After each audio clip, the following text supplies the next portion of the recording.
আপনারা দেখতে পাচ্ছেন আমরা এই মুহূর্তে একটা গাড়ি ও প্রায় 8টা গরু চুরি করে নিয়ে এসেছিল।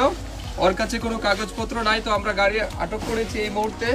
এবং যে নির্মমভাবে এই গরুগুলিকে ক্যারিং করছে, এটা আমি সবাইকে দেখানোর চেষ্টা করছি। আমরা প্রশাসনকে খবর দিয়েছি, এক্ষুনি ওদেরকে আমরা পুলিশের হাতে তুলে দেব।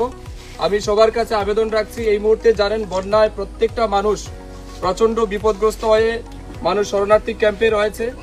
অনেকেই গরু ছাগল রাস্তায় বেঁধে রেখেছেন।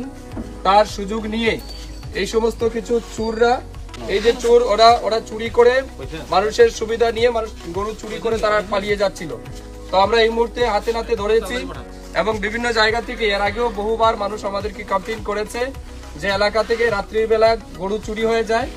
তো আমরা এই গ্যাংগুলিকে খোঁজার চেষ্টা করেছিলাম, আজকে হাতে নাতে ধরেছি তাদেরকে। এবং আমি সবার কাছে আবেদন রাখবো, আপনারাও আপনাদের এলাকায়, নিজ নিজ এলাকায় আপনাদের গবাদি পশু বা গৃহপালিত পশু যেগুলি আছে এগুলি সুরক্ষার জন্য নজর রাখবেন।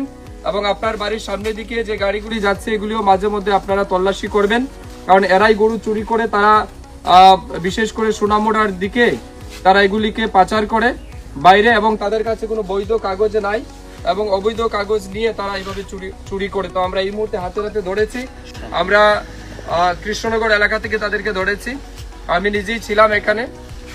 তো আমরা প্রশাসনের হাতে তাদেরকে হস্তান্তর করব। এবং আমি সবাইকে সতর্ক থাকার জন্য আবেদন করছি।